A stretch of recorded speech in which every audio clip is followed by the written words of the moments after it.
दो बंगाली ब्रदर्स का झगड़ा गया कृष्ण भगवान के मंदिर के ऊपर। मंदिर इतना ही होगा जितनी बड़ी ये डाइस है। दोनों में झगड़ा हो गया, दोनों बंगाली थे। इलाहाबाद में वो कोर्ट में पहुंचा और पहुंचते पहुंचते वो झगड़ा लंबा पड़ गया और लंबा होने के बाद एक जज साहब के पास गया। जज साहब बहुत समझदार थे, मुझसे भी ज्यादा समझदार थे।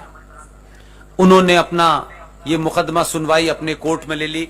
बहुत छोटा सा मुकदमा था, इतने से मंदिर का मुकदमा हाई कोर्ट में जाता है। लेकिन जब उनके पास ये अपॉर्चुनिटी पहुंची तो उनका एजेंडा साफ था। इसलिए मैंने कहा कि नाम मत पूछिएगा, लोग बड़ा बड़ा काम कर रहे हैं, लेकिन उनके भरोसे ही मत रहिए। उन जैसे करोड़ों पैदा करने हैं, मेरी चिंता यह है। उन्होंने मुकदमा सुना। दोनों भाइयों के बीच में कृष्ण भगवान का मंदिर का मुद्दा शुरू हुआ और वो मंदिर को जहां ले जाना चाहते थे वहां ले गए और चुपचाप से ले गए, कोई हंगामा नहीं किया। हम जैसे बेवकूफों के पास ऐसी खबर जरा जल्दी आ जाती है। 2011 में सुनवाई की। सुनवाई करते करते दो भाइयों के मुकदमे को भगवान कृष्ण के मंदिर की बात चली और चलते चलते फिर मंदिर की बात आई, फिर भगवान कृष्ण की बात आई, फिर उस सुदर्शन चक्र की बात आई, क्योंकि उनको सारी कहानी करनी थी, अपना एजेंडा लागू करना था। उन्होंने सारी कहानी करते करते उन्होंने कहा गीता, भगवान कृष्ण और गीता, वो गीता को ले आए और गीता को उन्होंने इतना लंबा रायता फैलाया, इतना लंबा फैलाया कि मुकदमे में मंदिर के झगड़ा तो छोटा हो गया और हाई कोर्ट के जज साहब ने जब अपना फैसला लिखा तो उसमें लिखा कि गीता भारत का राष्ट्रीय ग्रंथ है। ताली मत बजाइए, अगली लाइन सुनिए। जब उन्होंने फैसला दिया तब उत्तर प्रदेश में भगवान कृष्ण के वंशज मानने वाले मुलायम सिंह की सरकार थी। उन्होंने भगवान कृष्ण की उस गीता पे फैसला दिया, लेकिन राजनीति की मजबूरियों ने उस हाई कोर्ट के फैसले को नहीं लागू किया। लेकिन आपके प्रदेश से लगी हुई एक सेंट्रल इंडिया के अंदर एक प्रदेश है जिसे कहते हैं मध्य प्रदेश। वहां पर भगवान कृष्ण के वंशज नहीं थे मुख्यमंत्री। उनको जब यह पता चला तो वहां दो जज थे। Jabalpur Madhya Pradesh high court bench है जबलपुर में। जबलपुर में जस्टिस संजय यादव और जस्टिस अजीत सिंह ने, उनका एजेंडा उनसे भी, जज साहब से भी बड़ा था। उन्होंने तत्काल उसको अपने यहां मंगाया और अपने ही एक आदमी से पिटीशन दिलवाई और उस पर चर्चा हुई। चर्चा के बाद छोटे भाई का पजामा और क्रॉस डाले हुए कन्वर्टेड क्रिश्चियन पहुंच गया कि ये कैसे राष्ट्रीय ग्रंथ हो सकता है, ये हिंदू ग्रंथ है। जस्टिस अजीत सिंह और संजय यादव जो असली में कृष्ण के वंशज थे, उन्होंने पूछा कि उत्तर प्रदेश के हाई कोर्ट में जितने तथ्य दिए गए हैं इसके बारे में, उससे कोई नया तथ्य, कोई लॉजिक आपके पास है तो ले आइए, हम अपना टाइम वेस्ट नहीं करना चाहते। 6 महीने के बाद लौटे और बोले हमें वो तथ्य नहीं मिला है। उन्होंने कहा थैंक यू वेरी मच। उसके बाद फिर सुप्रीम कोर्ट ने भी उसी फैसले में यही सवाल कहा कि जब आपके पास कोई नया तथ्य नहीं है तो फिर हम फैसले को पलटें किस बुनियाद पे। आपके गीता भारत की हाईएस्ट कोर्ट ने राष्ट्रीय ग्रंथ घोषित कर दिया है। इसलिए मैंने कहा कि आपके आदमी को कब हंसना है, कब मुस्कुराना है और कब सूरज की तरफ देखने लगता है। उस आदमी ने इंतजार किया, इसकी पब्लिसिटी नहीं की। आपने 14 में भेजा, 14 में जल्दी जल्दी उसने काम किए और फिर राष्ट्रपति भवन गया। राष्ट्रपति भवन में एक बंगाली ब्राह्मण राष्ट्रपति था, उनके पैर छुए, वो खुश हो गए। उसे पता ही नहीं क्या हो गया और उनसे उसने एक ही सवाल पूछा, एक ही वाक्य में। उनके प्रेस सेक्रेटरी हमारे मित्र हैं, पत्रकार जनरली ऐसे सेक्रेटरी वेक्रेटरी बनते रहते हैं। उनसे कहा कि भारत राष्ट्र की पहचान के रूप में हम विदेशी मेहमानों को क्या गिफ्ट देते हैं। प्रणब मुखर्जी को समझ नहीं आया कि इससे क्या कहा जाए। उन्होंने कहा हम ताजमहल देते हैं। वो अपना आंसर, अपना होमवर्क इतना मजबूत करता है। यह आज के बच्चों के लिए जरूरी है कि होमवर्क जब करो तो 100% करना। उसने कहा कि ताजमहल भारत राष्ट्र की पहचान कब से हो गई? तो उन्होंने कहा कि ये तो चल आ रहा है। तो उसने पैर छू के ये मैसेज दे दिया कि जिस कारण से तुम प्रधानमंत्री नहीं बने, लेकिन मैं तुम्हारा सम्मान करता हूं। इसके बाद उसने कहा कि अगली बार से ताजमहल देना बंद कर दीजिए, और दुनिया के हर देश की भाषा में उसने गीता की ऐसी कॉपी छपवाई और राष्ट्रपति भवन में रखा और कहा कि आज से जो विदेशी मेहमान आएगा उसको उसी जबान में, उसी भाषा में गीता दी जाएगी। ये भारत राष्ट्र की पहचान है। और आपका प्रधानमंत्री जितने भी देश के लोग आ चुके हैं, कोई 80-85 देश के लोग आ चुके हैं, उन्हीं की भाषा में गीता देता है। आप एक छोटी सी घटना से साइकोलॉजी कैसे बदलती है, इस बात को कह के खत्म कर देता हूं, ताकि आपको यह लगे कि आपके अरे गीता, बहुत सारे लोग हैं, अच्छा इससे क्या हो गया? इससे गरीबी मिट गई, इससे पेट्रोल के कीमत हो गए, इससे बेरोजगारी। हमारे यहां यही तर्क होता है ना। मैं बताता हूं इससे क्या मिटा, इससे क्या मिटा, मैं बताता हूं। इससे मिटा ये कि गीता, हमारे यहां तो एक बड़ा शौक है, पैसे वालों के घर जाइए तो उनके ड्राइंग रूम में दुनिया की हर ऐसी किताब जो छपी होती है दूसरे दिन लग जाती है आगे। ऐसा लगता है ये आदमी कितना पढ़ता है। सब किताबें मिलेंगी।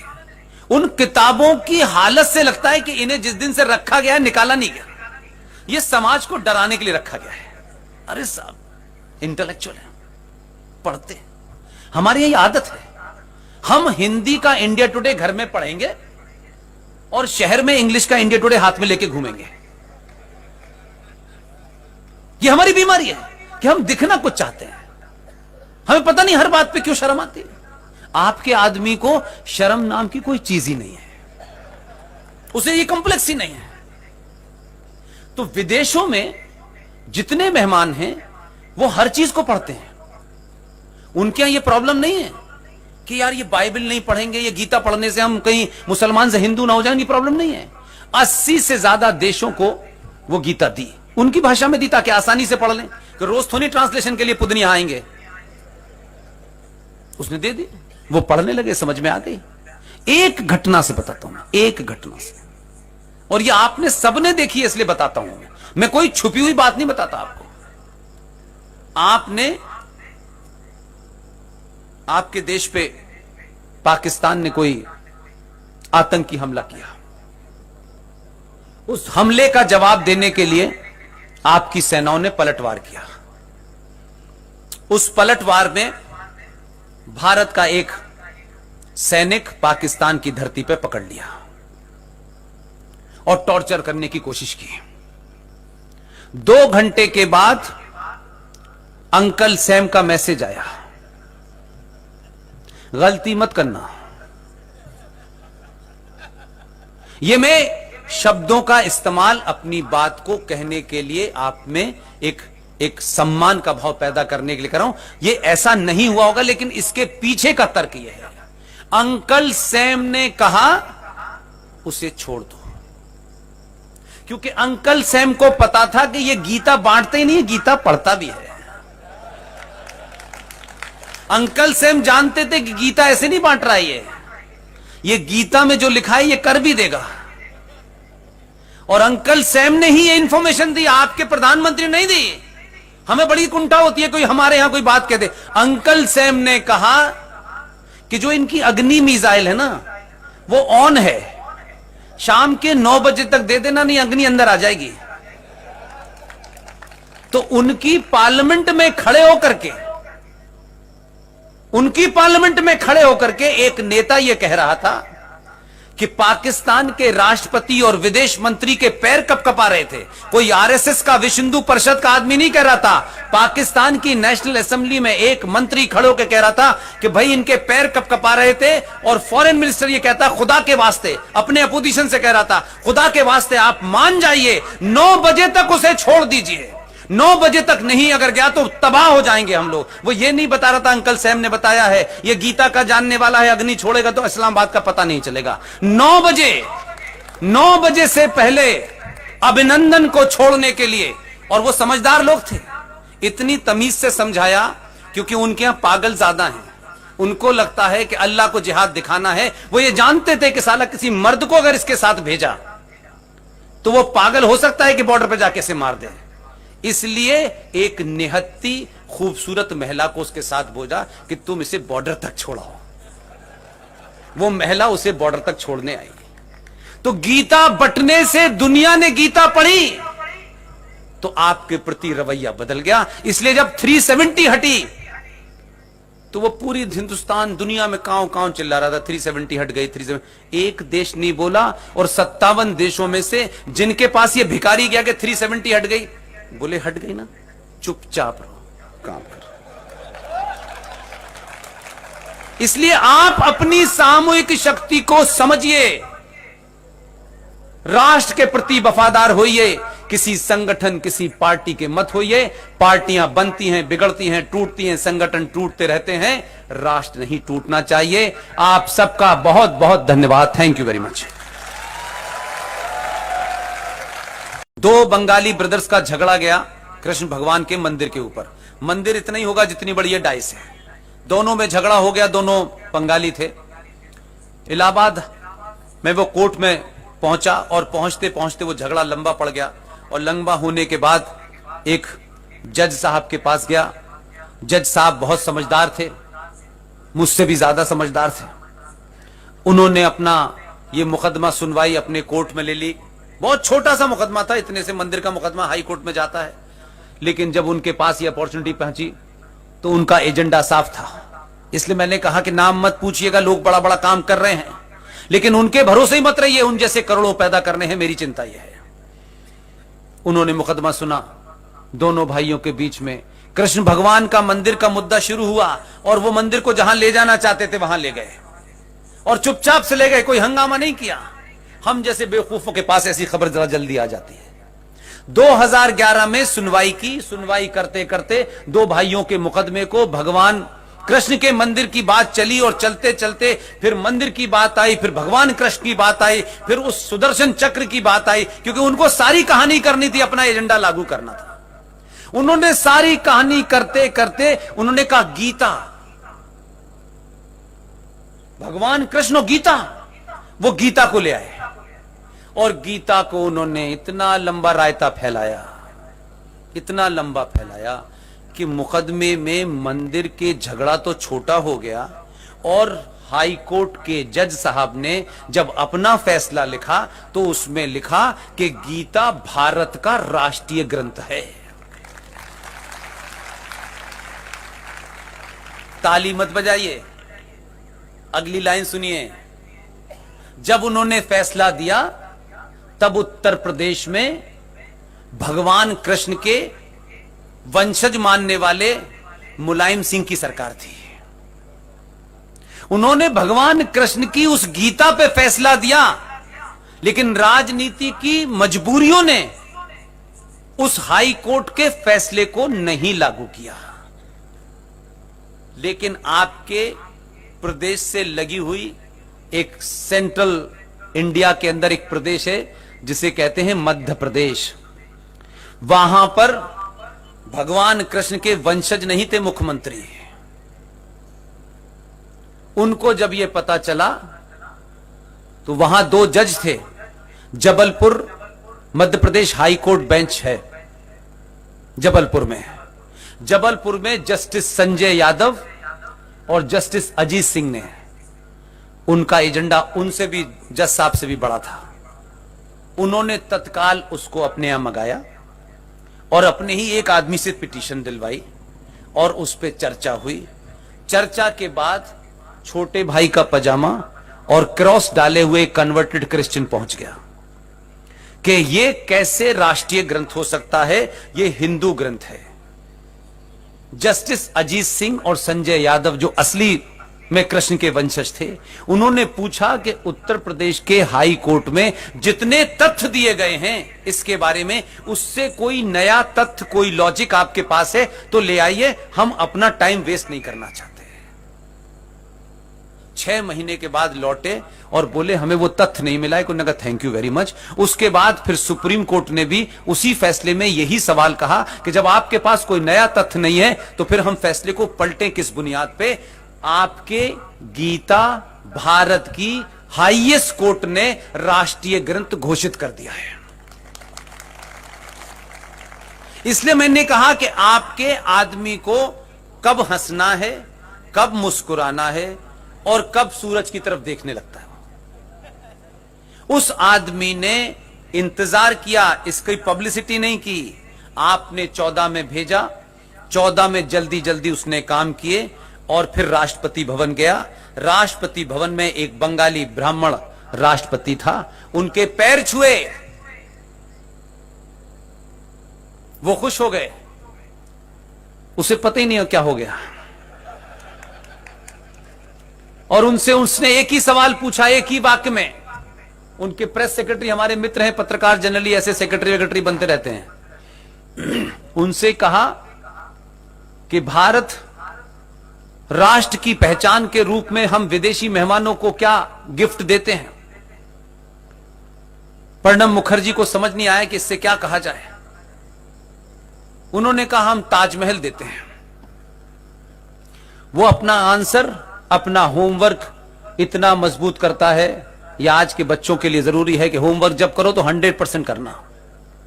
उसने कहा कि ताजमहल भारत राष्ट्र की पहचान कब से हो गई। तो उन्होंने कहा कि ये तो चला आ रहा है।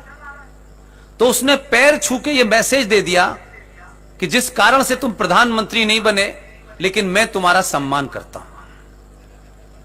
इसके बाद उसने कहा कि अगली बार से ताजमहल देना बंद कर दीजिए।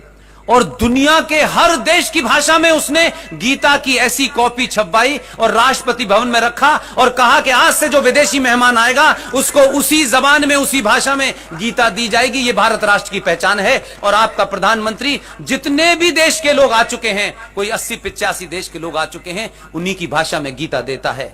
आप एक छोटी सी घटना से साइकोलॉजी कैसे बदलती है, इस बात को कह के खत्म कर देता हूं, ताकि आपको यह लगे क्या आपके अरे गीता बहुत सारे लोग हैं। अच्छा, इससे क्या हो गया?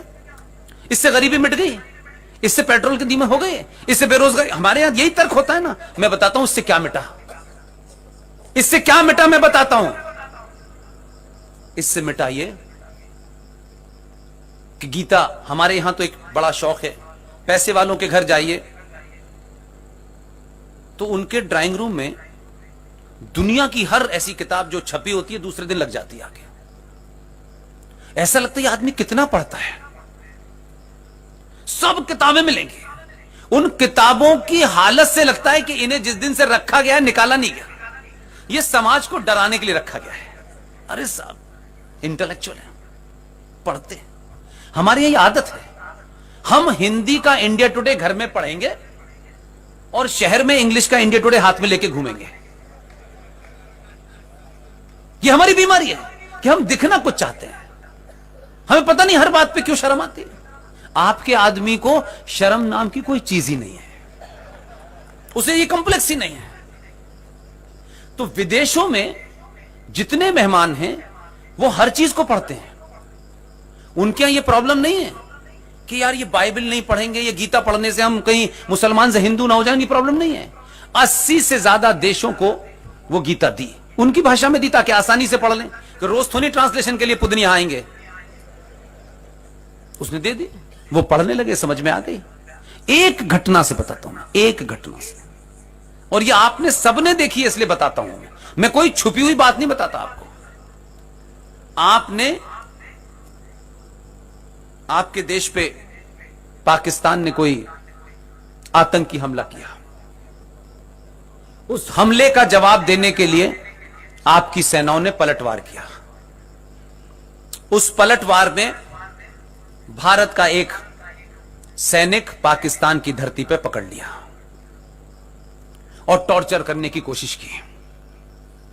2 घंटे के बाद अंकल सैम का मैसेज आया, गलती मत करना।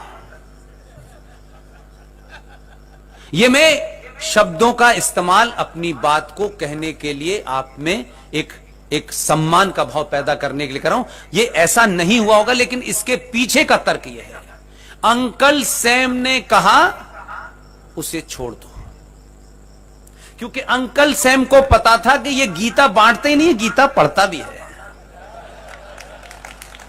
अंकल सैम जानते थे कि गीता ऐसे नहीं बांट रहा है, ये गीता में जो लिखा है ये कर भी देगा। और अंकल सैम ने ही ये इंफॉर्मेशन दी, आपके प्रधानमंत्री नहीं दी। हमें बड़ी कुंठा होती है कोई हमारे यहां कोई बात कहते। अंकल सैम ने कहा कि जो इनकी अग्नि मिसाइल है ना वो ऑन है, शाम के 9 बजे तक दे देना, नहीं अग्नि अंदर आ जाएगी। तो उनकी पार्लियामेंट में खड़े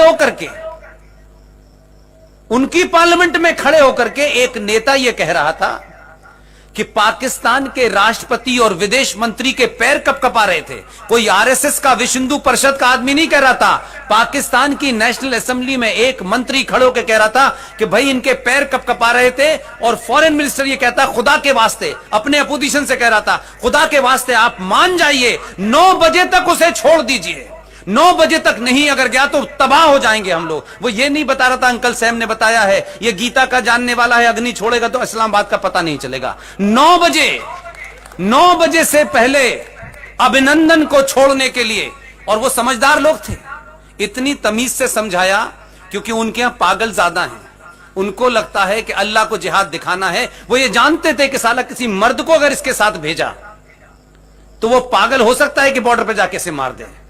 इसलिए एक निहत्ती खूबसूरत महिला को उसके साथ भेजा कि तुम इसे बॉर्डर तक छोड़ाओ। वो महिला उसे बॉर्डर तक छोड़ने आई। तो गीता बंटने से दुनिया ने गीता पढ़ी तो आपके प्रति रवैया बदल गया। इसलिए जब 370 हटी तो वो पूरी हिंदुस्तान दुनिया में कांव कांव चिल्ला रहा था, 370 हट गई, 370। एक देश नहीं बोला, और 57 देशों में से जिनके पास ये भिखारी गया कि 370 हट गई, बोले हट गई ना, चुपचाप रहो, काम करो। इसलिए आप अपनी सामूहिक शक्ति को समझिए, राष्ट्र के प्रति वफादार होइए, किसी संगठन, किसी पार्टी के मत होइए। पार्टियां बनती हैं, बिगड़ती हैं, टूटती हैं, संगठन टूटते रहते हैं, राष्ट्र नहीं टूटना चाहिए। आप सबका बहुत बहुत धन्यवाद। Thank you very much.